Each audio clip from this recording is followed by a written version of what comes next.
Сәлем, менің атым Нада. Бүгін мен сізге қоймаға керек жарақтарды қалай қосу керектігін айтамын.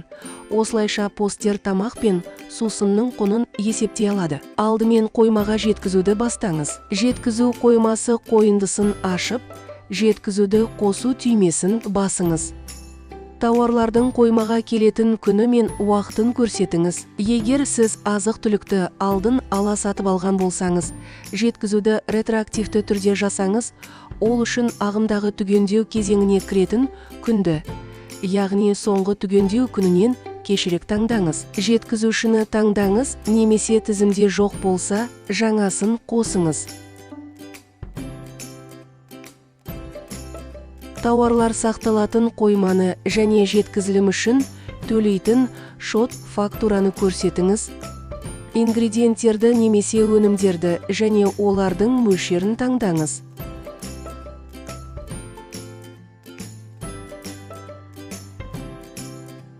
Бірлік бағасын немесе жалпы жеткізілім сомасын көрсетіңіз және өзгертулерді сақтаңыз.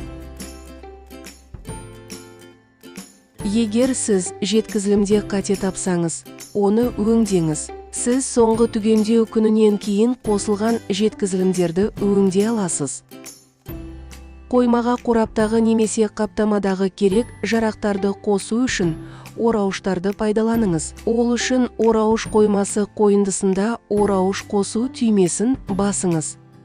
Лимонад қорабы сияқты заттың атын жазып, өлшем бірлігін және қаптамадағы заттардың санын таңдап, сақтау түймесін басыңыз. Енді қоймаға жеткізілім қосылғанда, орау өрісі пайда болады. Ондағы өнімнің өлшем бірлігін таңдап, санын жазып, қораптың құнын көрсетіңіз, ал плакат бір бөтелкенің бағасын есептеңіз.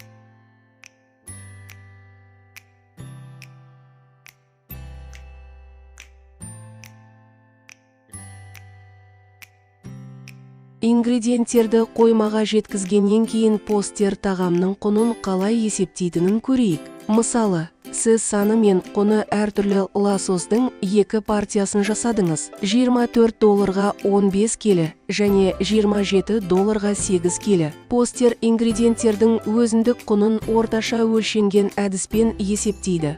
Формула бойынша қоймадағы өнімдердің жалпы құнын олардың санына бөледі. 1 келі лосостың өзіндік құны $25 4 бағаға тең болады.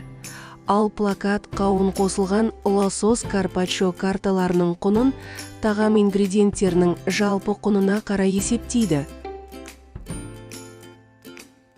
Тамаша! Сіз ингредиенттерді қоймаға жеткізуді үйрендіңіз және тағамның өзіндік құны қалай есептелетінін білесіз. Күндеріңіз сәтті өтіп, сатылымдарыңыз керемет өтсін.